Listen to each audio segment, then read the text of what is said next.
మా నాన్న మాటను అనుసరించి బయలుదేరుతున్నాను. ఎందుకంటే సృష్టిలో తల్లి తండ్రి కంటే దైవం మరొకరు లేరు సుమా. ఇక్కడ సీతమ్మతో రాముడు చెప్తున్న మాటలు చూడాలి. అస్వాధీనం కథం దైవం. అస్వాధీన దేవతలు, స్వాధీన దేవతలు, రెండు రకాల దేవతలు ఉంటారు. అస్వాధీన దేవతలు అంటే కనబడని దేవతలు. మనం ఏ దేవతనో ప్రసన్నం చేసుకోవాలని వాళ్ళు కనబడతారా ఏమిటి? చిత్రపటం పెట్టుకోవడమో లేదా మంత్రమో భావన చేయాల్సింది కనబడతారా?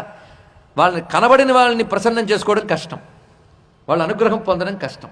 స్వాధీన దేవతలను కొందరున్నారు, అంటే కనబడే దేవతలు. కనబడే దేవతలు ముగ్గురు సుమా. ఈ ముగ్గురు కనబడే దేవుళ్ళు.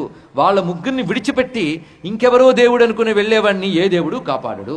వాళ్ళు ముగ్గురు ఎవరంటే మాతరం, పితరం, గురుం.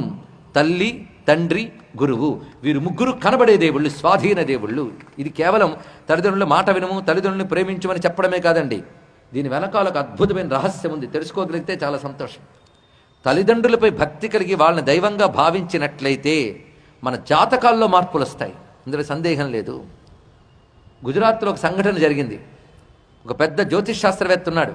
ఆయన దగ్గర ఒక పెద్ద వ్యాపారవేత్త వెళ్ళి, నేను చాలా కష్టాల్లో ఉన్నాను, నా మీద తప్పుడు కేసులు బనాయించారు, నా సొమ్మంతా కూడాను, నా ఆస్తి పాస్తి కంపెనీలు అన్నీ పోతూ ఉన్నాయి, ఏం చెయ్యాలంటే జాతకం చూశాడు ఆయన.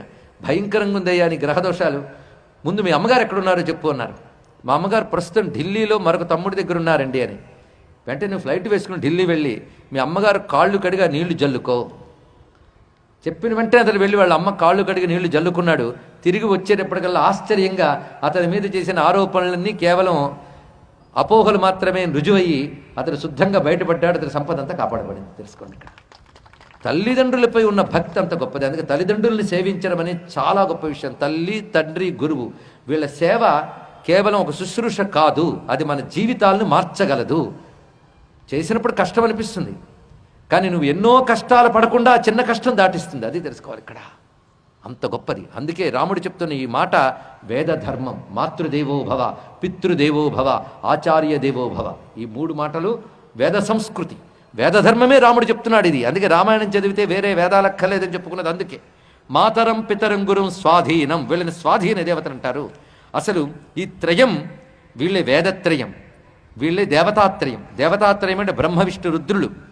అదేవిధంగా ఋగ్యజు సామములు, మూడు లోకములు అన్నీ ముగ్గురులోనే ఉన్నాయి సుమా. యత్రయం తత్రయో లోకా పవిత్రం తత్సమం భువి. వీళ్ళు ముగ్గురు మూడు లోకముల్లో వీళ్ళ కంటే గొప్ప పవిత్రమైన వస్తువు మరొకటి లేదు సుమా. న సత్యం దానమానౌ వా న యజ్ఞాశ్చాప్త దక్షిణా తథా బలకరా సీతే యథా సేవా పితుర్హిత. వీరి ముగ్గురిని సేవించడం దానములు, యజ్ఞములు, యాత్రలు చేసినంత గొప్ప ఫలితం. దేవ, గంధర్వ, గోలోక, బ్రహ్మలోకములు ఈ ముగ్గురిని సేవించిన వారి కోసం ఎదురు చూస్తుంటాయని చెప్పారు. అంటే ఈ ముగ్గురిని భక్తితో సేవించే వారికి కలగబోయే మంచి లోకములు ఏమిటంటే దేవ, గంధర్వ, గోలోకాన్, బ్రహ్మలోకాన్ తదాపరాన్ ప్రాప్నువంతి మహాత్మానో మాతాపితృపరాయణ. తల్లిదండ్రులపై భక్తి కలిగిన వారికి లభించబోయే లోకాలు కూడా ఇక్కడ చెప్పారు. ఇంత గొప్పది మాతాపితృభక్తి సుమా. సమాం పితా యథా శాస్తి. అలాంటి తండ్రి సత్యధర్మంలో నిలబడడం కోసం ఏ మాటను కట్టుబడి ఉన్నాడో ఆ మాటను నిలబెట్టడానికే నేను బయలుదేరుతున్నాను, నువ్వు కూడా రా, అసలు నువ్వు అరణ్యవాసం కోసమే పుట్టేవేమో అన్నాడు. ఎంత ఆశ్చర్యకరమైన మాట.